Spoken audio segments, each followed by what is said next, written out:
Tom, want to start off by asking you, you were on airplane number 9 on the Doolittle Raiders. Right. And we have a picture here, Tom, if you want to hold that. Would you point out to us who you are in the picture?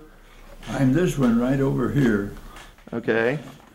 And so, Tom, you're 96, and you spent how many years in the U.S. Army Air Corps? Well, I was in the Air Corps from 1939 until I retired after I got back from Europe after the prisoner of war thing. Tom, tell me a little bit about Jimmy Doolittle. What kind of man was he? Was he a really nice guy, down to earth? No, he was not only a great flyer, he was a great leader of men and very much respected by all the men that served with him. He was a wonderful, outstanding leader, and we were very fortunate to have him during World War II. Okay, and your crew, the men that you were flying with, were you with a good group of guys? Your pilot and your group commander? I was a good group of guys, and we did pretty well. And mostly what they wanted us to do on those missions. Well, you were flying back in the days before there were GPSs, huh? So you were flying with charts and navigation tools. And we did have those, yeah. Okay, and you were the navigator. Now, did you learn navigation in the Army Air Corps, or? I learned it from Pan American Airlines before I went into the Air Force, out of the southern tip of Florida. Okay. And we learned our celestial navigation flying around the Caribbean. Okay. For some time, and got our position after we came back from that. So then from working for Pan Am, you went then into the military. Right, yeah. And how did you get selected to be one of the Doolittle Raiders? Well, we were all in the same outfit there, and we were the best trained, according to the people that knew the group, the best trained outfit that was around. So Doolittle was happy to get a bunch of flyers who had as much experience as we had. See, we didn't have a lot of long, old-time flyers in these different positions. We were a pretty green outfit. Okay. Force. And so this was early in the war where they decided to make this first strike against Japan. So here you guys are Army flyers taking off from the aircraft carrier USS Hornet. Right. Now, how many feet does it normally take for a B-24 or B-25 to take off on a standard airfield, and how many feet did you have on the Hornet to take off? We had, as I recall, the most we had was 400 feet.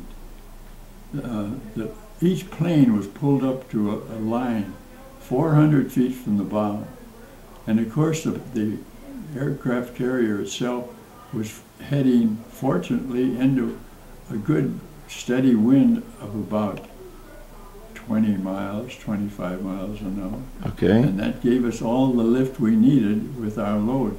We were overloaded, actually, with bombs and fuel to get us to where we wanted to go. Tom, with the Hornet, you guys were sent on your mission early because a Japanese fishing boat approached your ship and was sunk by the USS Nashville, I believe. Right. Do you remember seeing that Japanese fishing boat? Yes, I do remember seeing it. Yeah. And our boys shot a heck of a lot of rounds of ammunition at that little boat. Yeah. Before they finally hit it. And do you think that they were able to radio to Tokyo that you were coming? Yes. Now, were they ready for you when you got to Tokyo? Were they? Was it a complete surprise? Well, we began to see their planes coming out our way because this boat that we sank had been able to radio in that this American force was coming. So Japan was ready for it, or they thought they were, but they didn't have much success in sinking our people. So we flew in, bombed our targets pretty pretty much everybody bombed their assigned target, and then we thought we were in for a real bad time and probably wouldn't make China because of the headwind.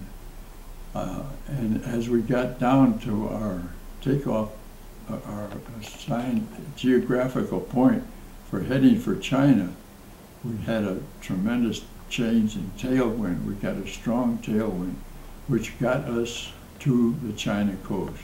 That was a big break that we got in. You fought in both theaters against the Japanese, against the Germans, and spent 22 months as a POW.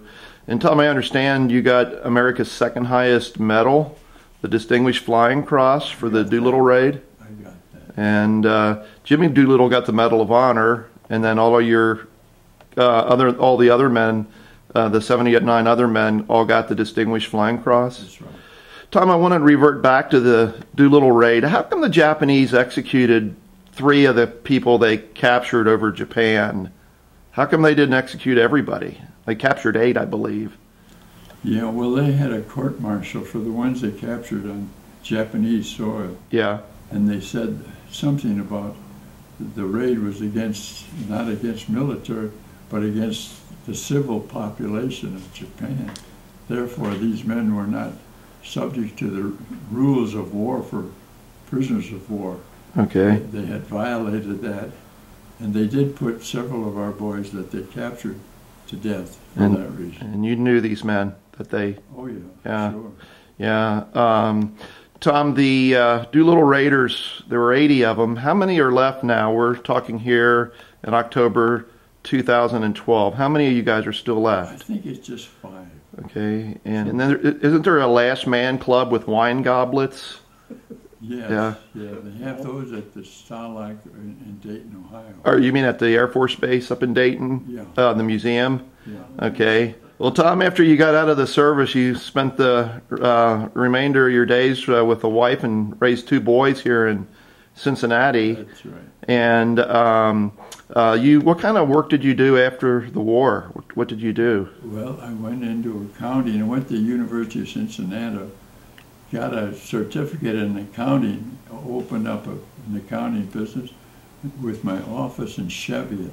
Okay. And I ran that business for some years, I can't remember. Okay. Until I'd had enough of it and it of me, and so I was able to sell a good part of that business, and I did, and I retired. Well, Tom, I'll tell you, to be interviewing one of the Doolittle Raiders here, and this will be on YouTube on the internet with about 14 other videos I've put together.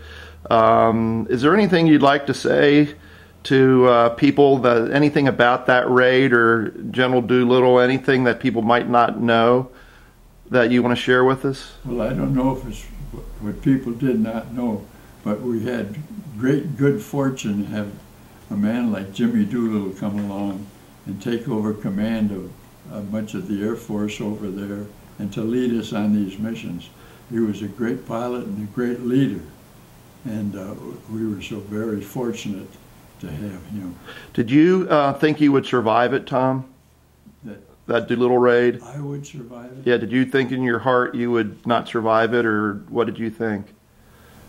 Well, I don't think you're too concerned about whether you're going to survive it. You go on with your assigned duties and just, of course, you hope for the best. Okay. But you can't go along just worrying about, am I going to get killed today, or is it going to be tomorrow, or what? Okay. That's all part of it.